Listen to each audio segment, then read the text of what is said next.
And welcome to all of you. Thank you so much for joining us. I hope I'm not frozen. I was going to say it's nice to see all of your faces, but of course, unfortunately, we can't see your faces. So I'm sorry to miss all your smiling, happy faces.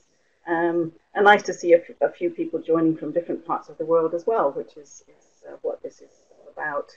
Um, yes, we have an hour together. I hope that you will be able to share some of your experience as well, because that's so important. So I'm going to see if I can get these slides to work now, because this is I'm not too good at doing two things at the same time. But let's see. There we go. Okay, so the key, as Kathy said, we're looking at some of the ways that you can actually make your international experience count. And I can see from some of the names there that some of you already have a lot of international experience. Some of us may want to even build on more, but let's have a look at some of these things. So we want to explore the opportunities for development which the international experience offers. Particularly, we want to look at why international experience offers a competitive advantage, which I'm convinced that it does, and also are. We'll look at some of the key skills and the competencies required for global business success, and of course how to apply them, how to apply those in the workplace, and continue building those intercultural skills, which, as Kathy said, is where my particular interest, and I know some of you are also interested in intercultural skill training and development as well. And what we really want to do is look at how we can make the most of whatever experience you have and create opportunities for building on it. As Kathy mentioned at the beginning, with international traditional expatriate assignments becoming more of a rarity, what other opportunities are there for us to develop those and to build international experience opportunities? So we'll hopefully share some of our ideas, but also maybe some of yours as well. So where do we begin with all of this? So first of all, what I wanted to do to get an idea of all of your international experience. So what I'd like you to do, again, practicing your using those pens that Kathy described, rank your international experience from a scale of 0, where you have no time spent in a country other than your home country, up to 10, 10 being many, many years living, working in a country or countries other than yours. So take your pen and see if you can just circle where you think you are approximately on that scale between having no experience and having lots and lots of experience. Give it a go. Oh, we've got some 10s. Excellent.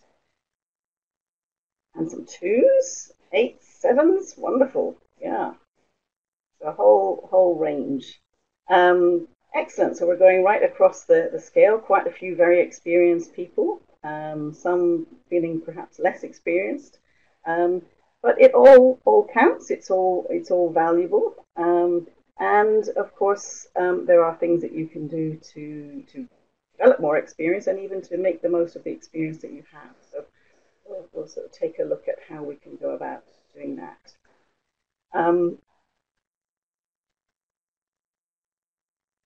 So again, what I want to do is put up here some of the ways that people gain international experience. So what kind of international experience people have, and that you'll hopefully will recognize some of these.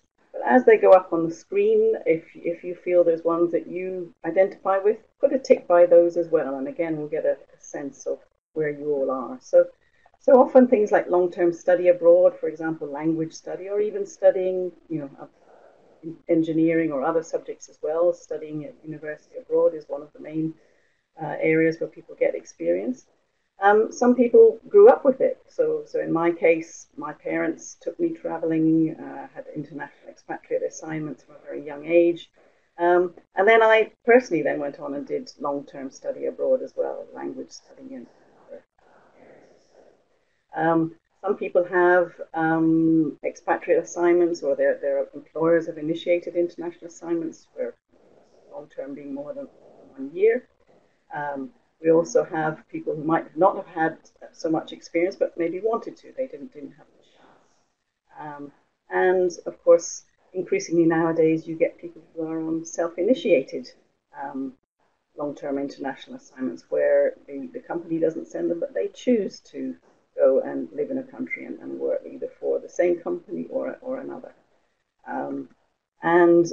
We also have, again, I've done many of these. I've also accompanied my partner on an expatriate assignment and spent time overseas where I was not the expatriate, but then made use of that experience myself.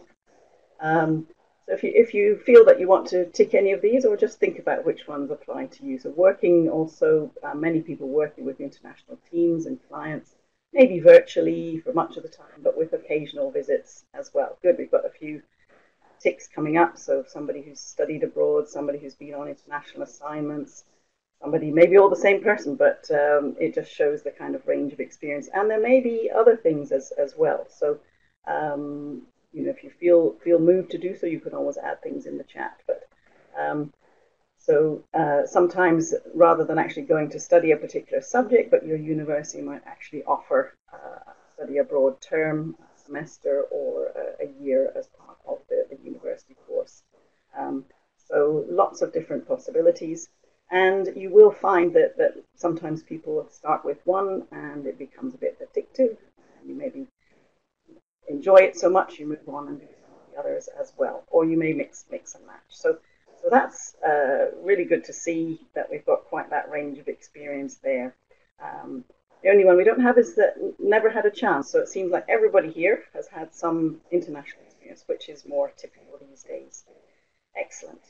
Good to see you getting involved. I wanted to share this. Many of you will be familiar with this model, Milton Bennetts, one of the gurus of intercultural communication studies. But it's quite an interesting one to explore, and it's his model of developing intercultural sensitivity, as he describes it, moving from what on this diagram looks like a straight line, and of course it's not a straight line. We all often move backwards and forwards, and some of us start further up. But starting with the premise that people in ancient times were not predisposed to being working and communicating with people other than themselves, and that people who are unaware of other cultures are in this sort of, in terms of denial. So if you're not familiar with other cultures, you're not exposed to other cultures, you may be living in a camera seems to have frozen apparently, so I will switch it off and switch it on. But in the meantime, I'm looking at this model. So camera gone. I'll start it again in a moment. While it's off, I'll still continue talking through this.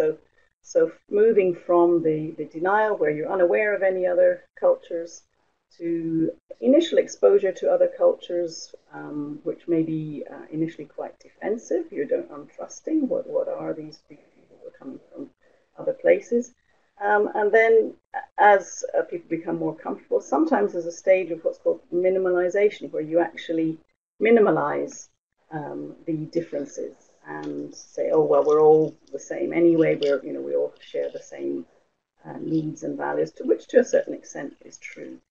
But then you move into the more ethno-relative, which is where you're not judging from your own culture, as in the ethnocentric stages, where you're more aware of other cultures and they become part of your find my camera and let's see if you see me. Okay, so let me know if I'm frozen again. Hopefully we'll carry on. So yes, so moving, as I said, it's not often, usually it's not a straight line between those different phases. And with the world becoming more and more global, it's more unlikely to. So apparently I'm still frozen. So if you prefer, I can just switch it off for a while, and I'll just carry on talking. I don't think you missed too much. I'm seeing my face anyway, but anyway, I will leave you for a moment.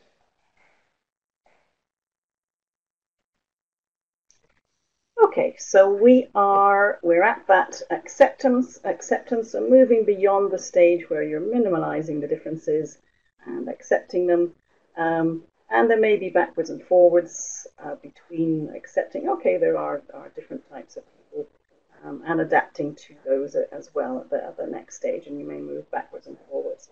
The integration phase is a much rarer situation, if you like. That's often when people are perhaps bilingual, have lived much of their life in a culture, are born into it, have lived in so many years that they practically are unaware of their differences and will switch without even realizing it between the two. So ideally, we're not necessarily aiming for complete integration, but somewhere on the ethno-relative side, where we're understanding that there are differences, we accept them, we adapt, we flex our behaviors, and at the very final stage, we may actually be integrated into a culture or different cultures.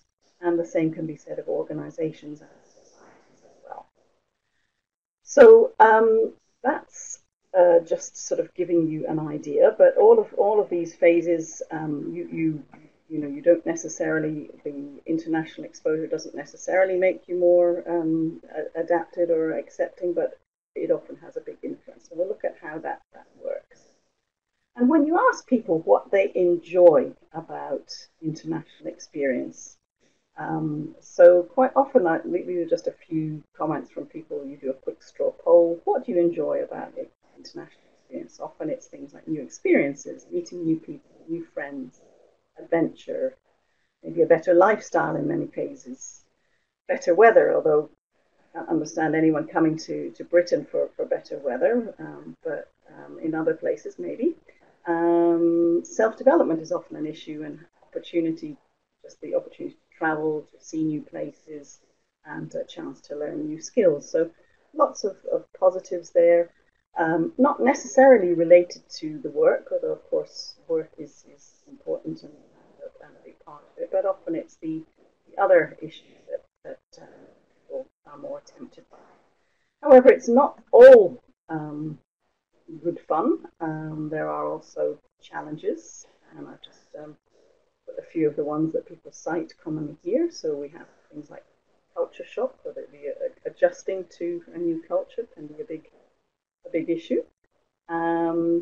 And of course, things like separation from family and friends, the kind of stress of the upheaval of moving, getting new schools, new situations, new housing, and so on. Moving to a country where you may not speak the language, so you may have communication difficulties, or even moving to a country where you do speak the language but still have communication difficulties. So particularly British people moving to the US and vice versa often cite differences in understandings and so on, even though they're the same language. There may even be safety issues and concerns. So some people are moving to places where they don't feel as safe as they do at home. And I've put here the well-known model, Maslow's hierarchy of needs, and the pyramid there, just because quite often you find that people, before they are moving, particularly on an expatriate assignment, they may find themselves at in a way, the top of the pyramid. They're at achieving their potential. They're looking at their self-fulfillment needs and so on. And when they move to another culture, another country where maybe they don't speak the language and there's safety issues, often they're at least 2 or 3 ranks down. Some of them even are back down to where do we find food, how do we communicate, and so on. And that can be quite a challenge. But really what I wanted to say was that even where there are challenges, those are incredible learning opportunities. They might not be appreciated at the time, but the kind of development that takes place and the way that people cope with those and build resilience from the kind of challenges of international experience, along with all of the many positives, are very, very valuable learning experiences. So let's look at how that works. How does this help us develop the kind of skills that we need in the global workplace? I might try switching on my camera again, but we'll see. If I'm still frozen, then I will go off. So So let's give it a go.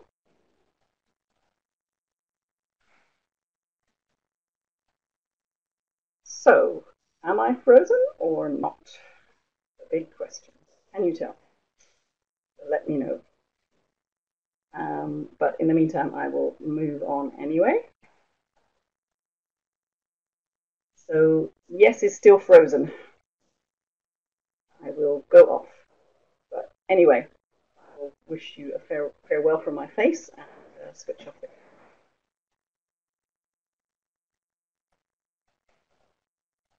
Okay, never mind. I can't see your faces, so it's just fair. You can't see mine now, but don't worry about it. Let's move on. All right.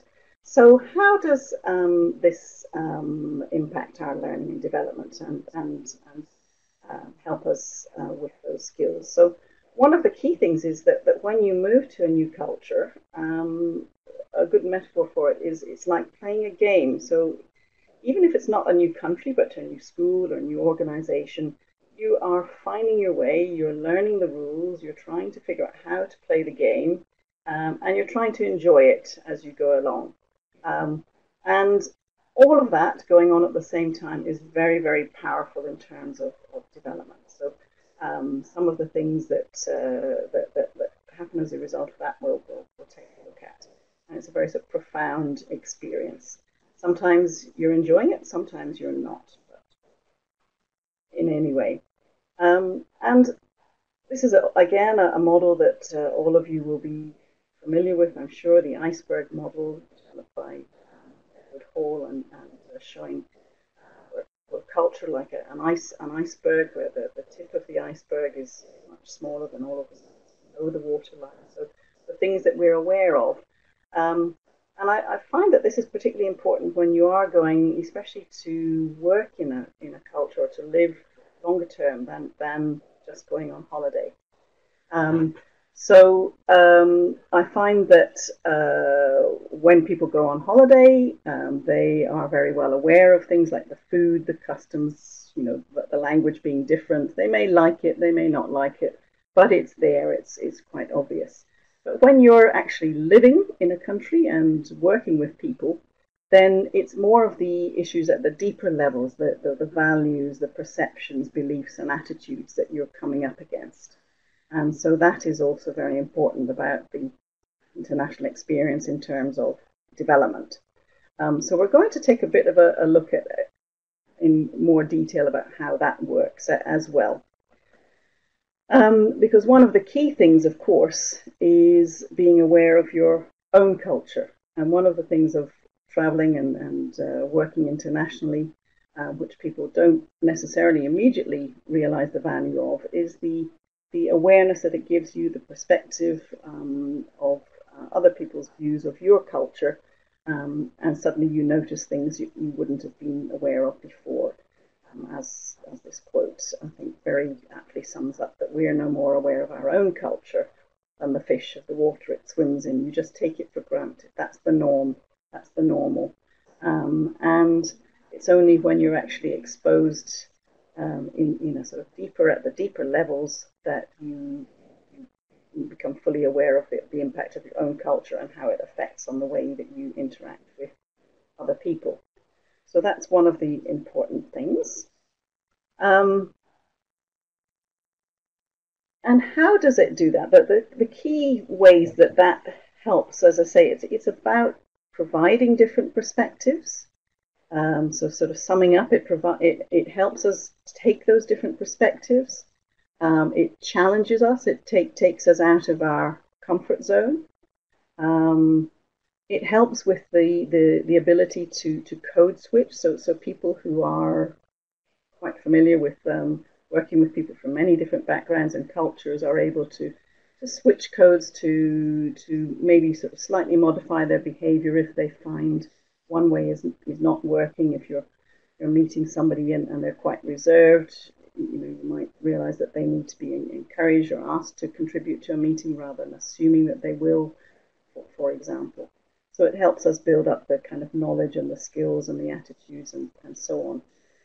What is very important, though, is the awareness and openness So in order to develop that awareness, we have to be open, we have to be willing to engage and explore and learn from others.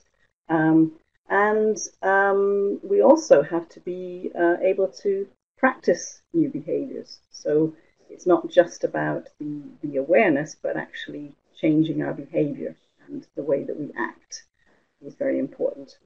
And all of that helps to build up resilience. You find that resilience is built up, so you try a new behavior, something you're maybe not initially comfortable with.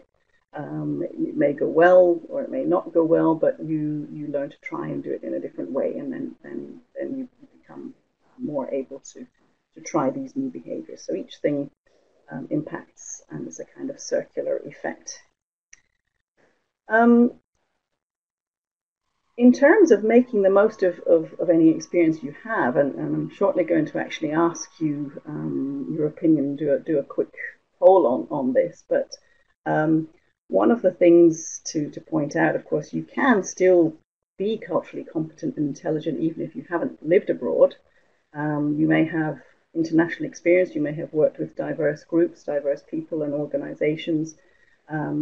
However, the international experience itself does make a huge difference. It's very, very impactful, and is a great way to kickstart that development of cultural intelligence. And it's often cited in research that one of the key factors that's very hard to replicate is the actual experience of working with people in an international environment, an international context. Likewise, just living internationally doesn't necessarily create cultural intelligence. We've all met people who've lived for many years in a culture or different cultures, and maybe haven't actually developed or developed intercultural intelligence at all.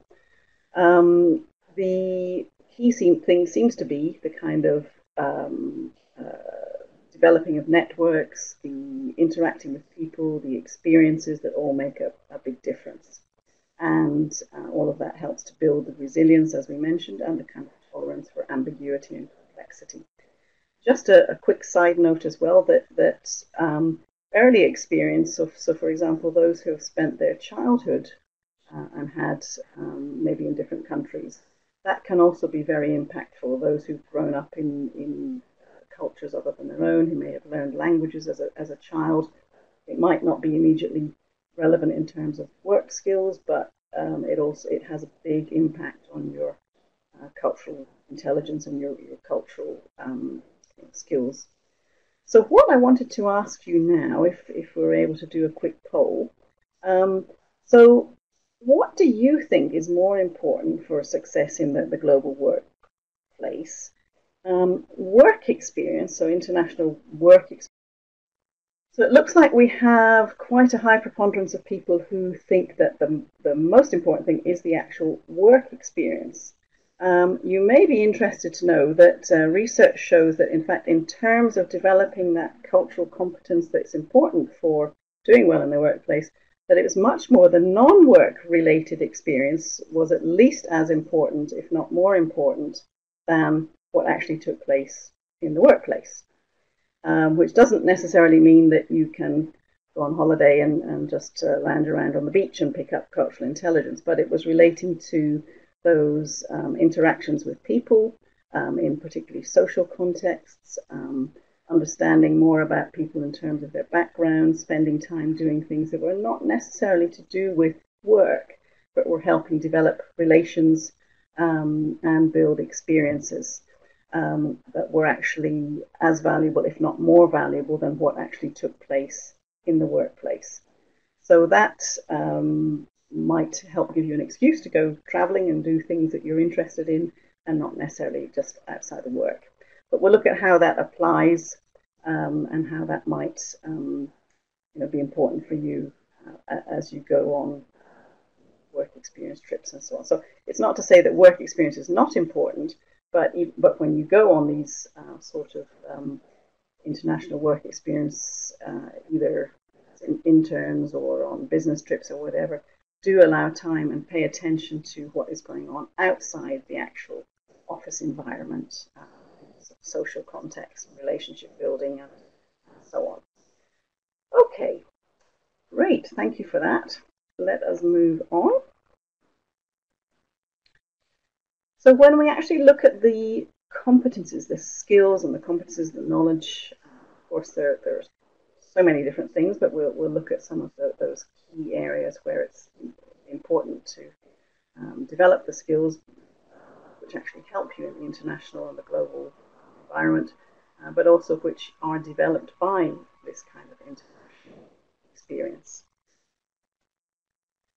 So some of these, the key ones, are about, as we mentioned earlier, self-awareness, and being aware of your own cultural perspective is very, very important. That is very much developed by the international experience, but is also important for success in the global workplace. So being aware of your own cultural perspectives and how they influence how other people look at you, but also at how they influence your perspectives of other people. Secondly, here is this idea of building trust. So building trust across cultures, building part of the network, building trust, recognizing what people expect across different cultural expectations, adapting your behavior to gain and give trust. So for example, in cultures where issues of face, for example, are very, very important. So not calling people out, not shaming people, not embarrassing people, where people then feel comfortable in speaking up is an example of the kind of thing that you can adapt, may not apply in another culture. So knowing that flexibility there helps you to build trust, gain trust, give trust, and also build your own credibility. The whole issue of managing complexities is hugely important, and it's a great thing to develop on international experience, but it's also something that you have to demonstrate that you're able to do. So that kind of agility, we mentioned resilience, being able to try things, and if they don't work, try something else, try again, not be put off by things, coming up with creative solutions, motivating multicultural teams to come up with solutions that apply across the board. And those all contribute to what we may call a global mindset, which is also, in a way, its own competence, if you like, having that global mindset made up with all of these that contribute towards it. And we'll look a bit more at the global mindset idea next slide. So this is how it's defined. It's very closely linked with cultural intelligence is often cited as well, and a global mindset is sometimes seen as part of that or similar to that, but all of these are closely linked. So it's this ability that helps individuals figure out how best to understand and influence individuals, groups, and organizations from diverse socio-cultural systems. So not necessarily from different countries, but from different groups and social cultural systems that you have to have different behaviors and perspectives in order to influence and understand them. And it's characterized by people who are able to see many different perspectives, often at the same time, sometimes contradictory perspectives, which is very important. Those of you who've traveled and worked internationally, you may find that you can see different points of view, and they're both valid, but they may completely contradict each other. And also to be able to extract from complex data what's important. So you maybe have all sorts of different data coming at you, and decode and figure how to actually respond to that. And in response, you have a broad repertoire of behavior to choose from, so you're able to flex and choose for different groups what is appropriate according to the situation of the group. So those are some of the things that come out and are seen to be those things that distinguish people who have that extensive international experience and expertise that they have gained from working internationally and working with international groups. If you're feeling moved, I'm sort of wondering if anyone wants to make any comments in the chat about any particular experience that you've had that you've helped. What I wanted to look at here is one model that looks at how international experience contributes towards developing that global mindset. which is quite a useful way to look at it.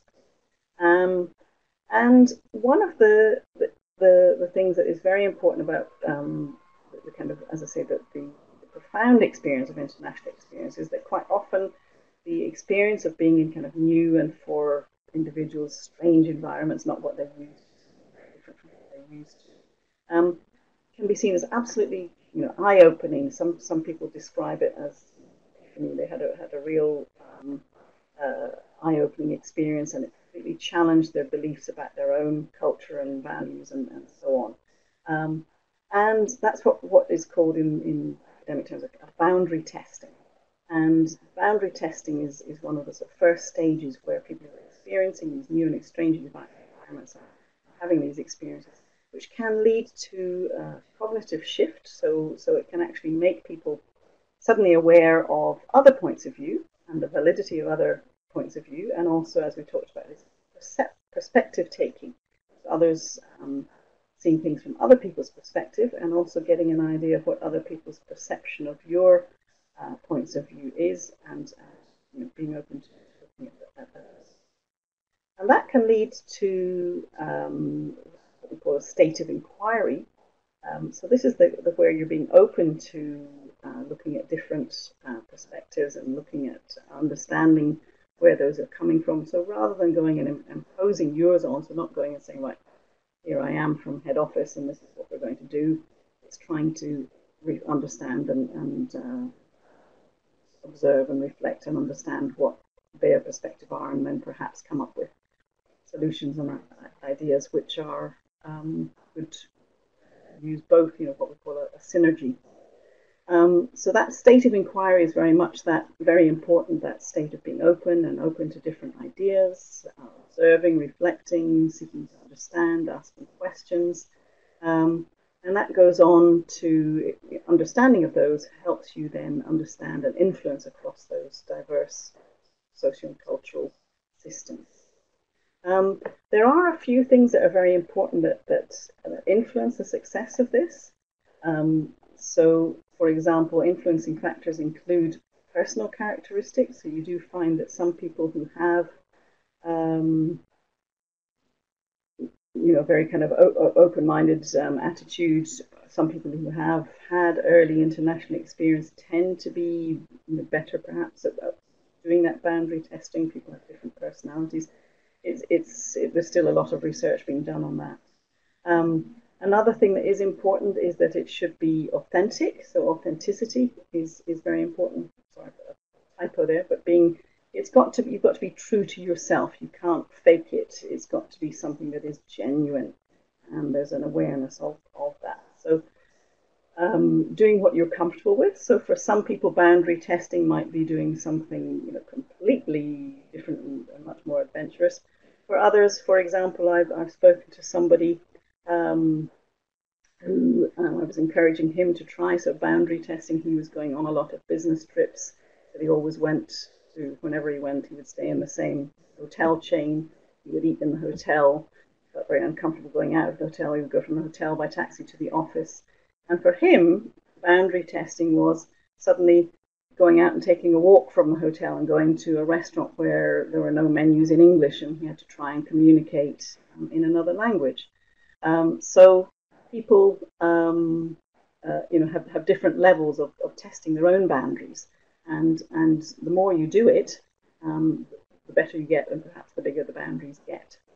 There's also the strategies that for example, the organization and leadership can take. So organizations that are very open to being more global and encouraging people to have these developmental experiences, and encourage sharing, for example, of different values and ideas and so on, have a lot more success in this. And also, the more as individuals that you can actually build relationships with people that you're working with, and get more of an idea.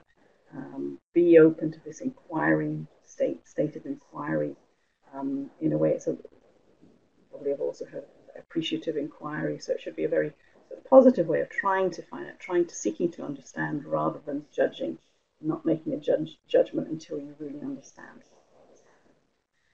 those who are good at this and those who do tend to be particularly successful tend to set themselves up to have more boundary testing experiences.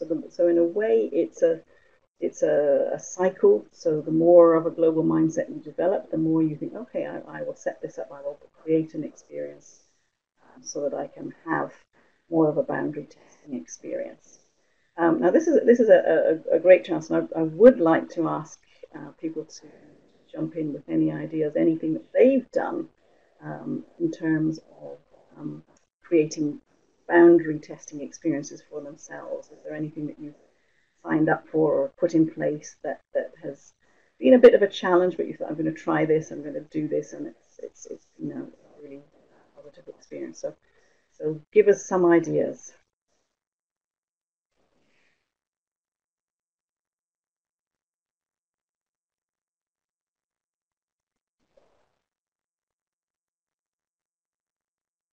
Some people typing here, so I'm looking forward to seeing what's coming.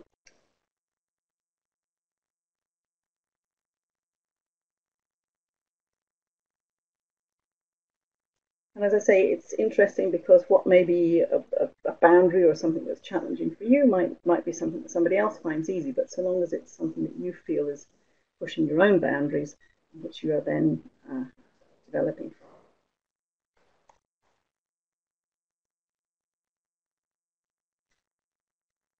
Great. So Helen, we've got a visiting organisation's office in another country asking to be taken on a visit to see the work that's been done. So charitable work. Yes, excellent. A good idea when you're there.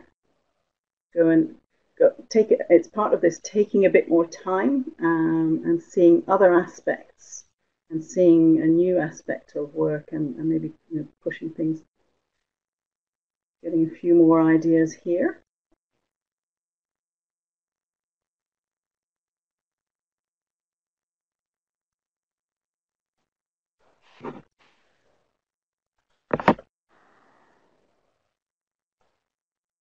Taking up a hobby or interest in a new culture, absolutely.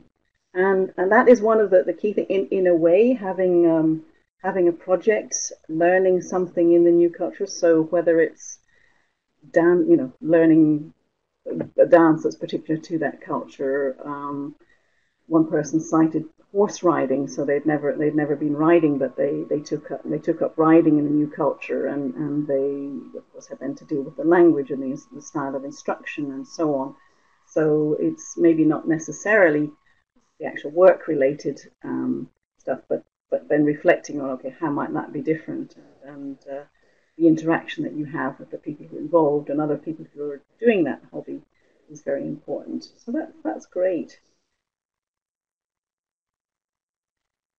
Yes. So yeah, Helen, you can see. So actually, sometimes seeing the conditions that people work under, and that again is very important for that perspective. Suddenly, getting that perspective on the kind of conditions that you compared to what you might be used to, people are working under. Things like exactly limited resources, the security, and that helps both just for boundary testing in terms of your own development, but also if you're continuing to work with people when you're then back home and working with them perhaps virtually or at a distance, you have got more of a sense of what is, when they say actually it's difficult to get that to you by Tuesday, you've got a better sense of what they're actually going through in order to do that. So there are many advantages to going and literally putting yourself in the shoes of people that you might be working with internationally, in terms of understanding what they are going through and experiencing. So excellent. Good. Thank you for that, people. We will sort of move on now. But yes, it's really good to hear or to see what you all are experiencing as well.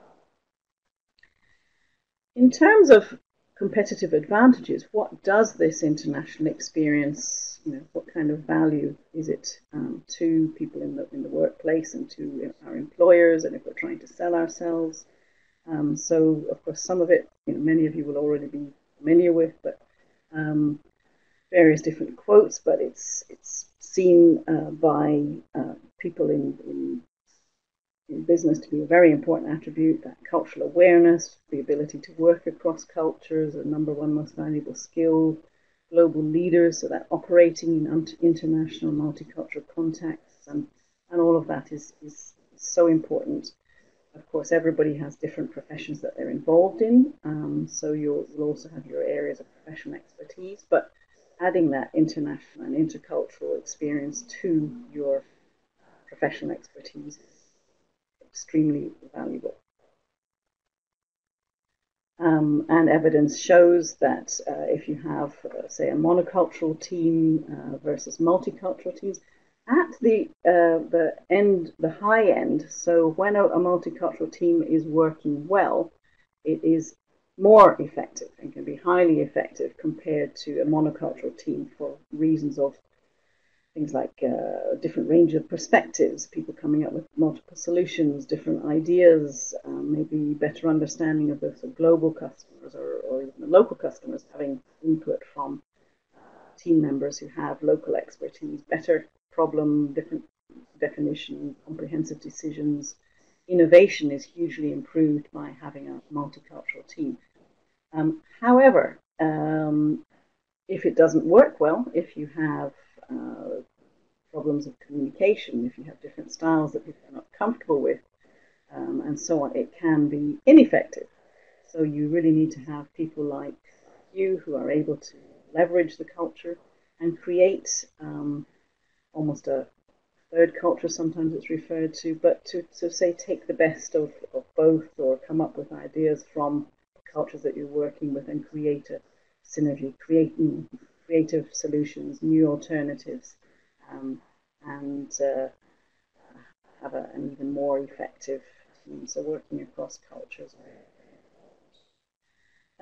You also have the ideas, and this is reflected in other fields as well. So there are other models, but for example, the idea of complementarity. So where you may have cultures working together where some are stronger on one aspect and others on another, they may complement each other.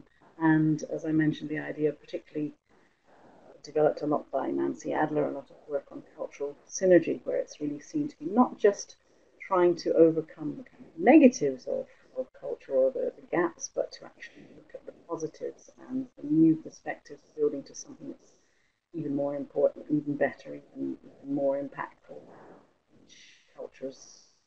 Each culture on its own.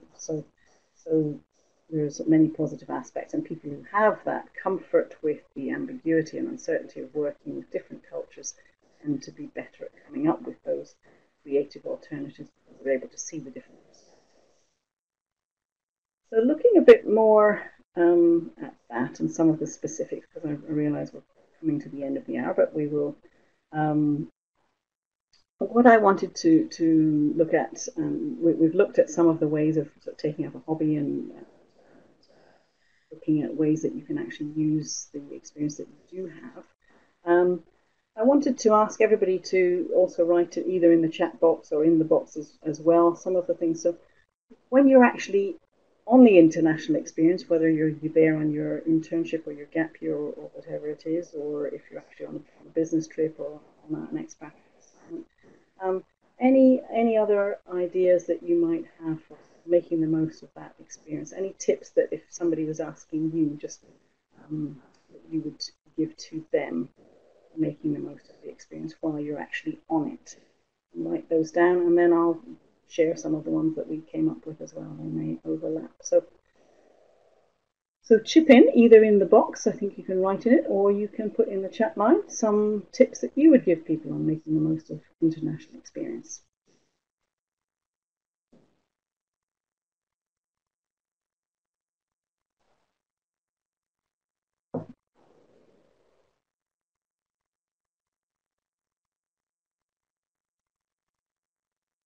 Got something coming up from Lucy. Learning the language, very important. Yes, learning the language.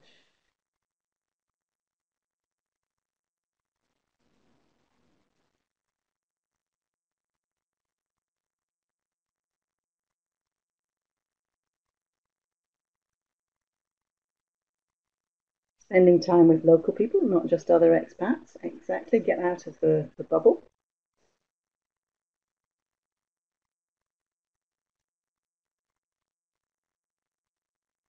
Attending local events, trying to understand different cultures.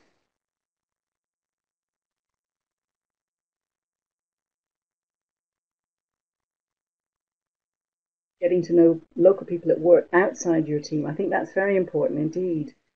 It's not just the people that are in your team, but getting to know other people.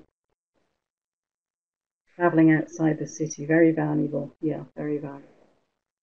So you don't just see, again, that bubble in the office and getting out, getting different experiences. So those are some excellent ideas.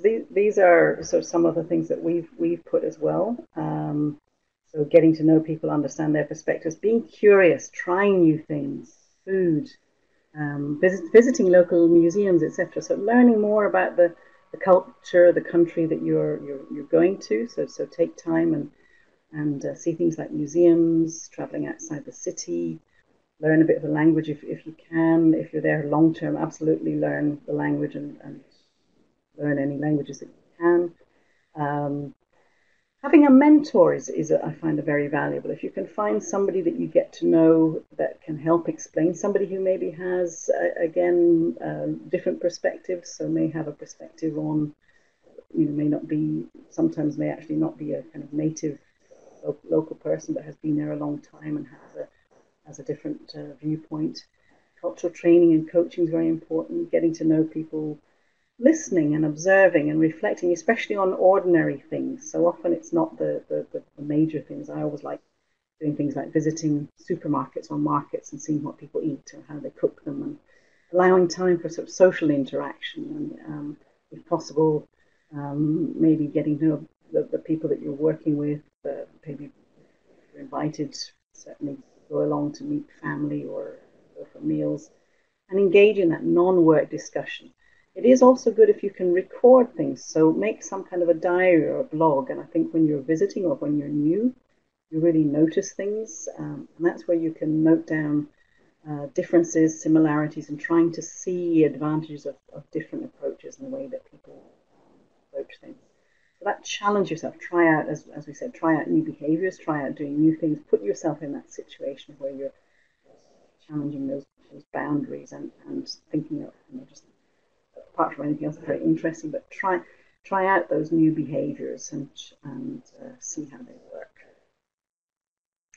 Great, thank you everybody. Thanks for all of your input. We're sort of running out of time. Just on the last few slides, but when you get back, making the most of the international experience when you get back, you can continue creating those new alternatives, especially if you've met the people that you're going to be working with. Even if you've met them once, it gives you a better insight into what their experience is, what they're like.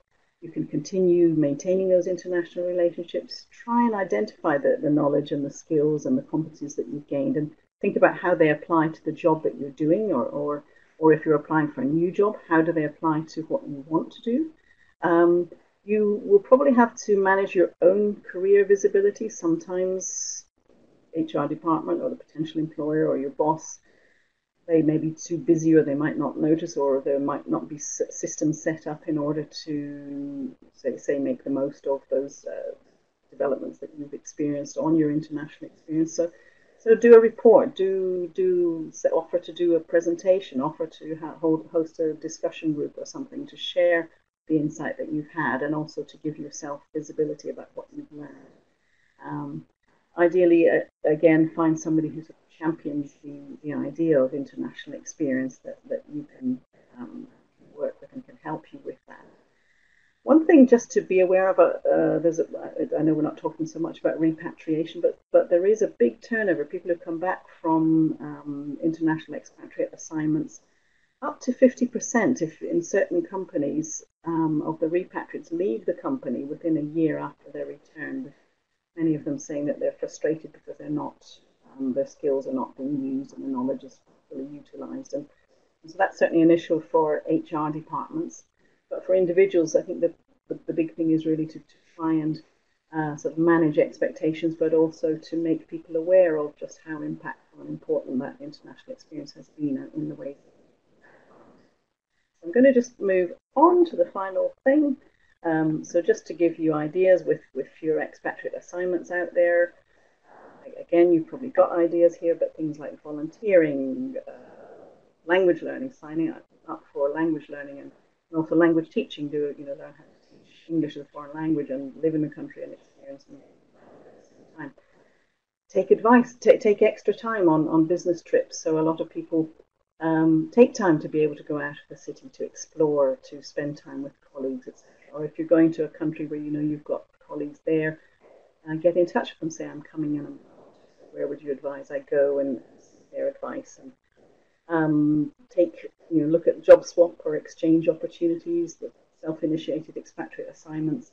And if you're going on holiday, as I think it was Lucy was suggesting, sort of say, take up a new sport, learn how to do something you've never done before, and do it in a place that you may not be familiar with, or somewhere that you know quite well but would like to learn more about, cooking or art or music or whatever. And then, of course, there's the opportunity to continue with international experience with colleagues at home as well. My personal recommendation is always trying out new foods, so going out for meals and asking people really with that cuisine to explain it to you and so on. So I am just about winding up. I know that we're out of time, but I'm going to hand over to Kathy just as I sum up here.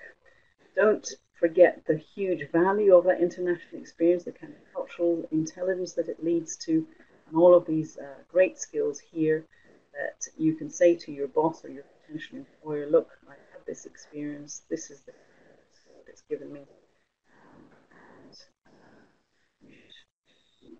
Really value it to its utmost. So it really not is just a pleasure, but is hugely valuable. I'm going to hand over now to Kathy. I am done. Any questions?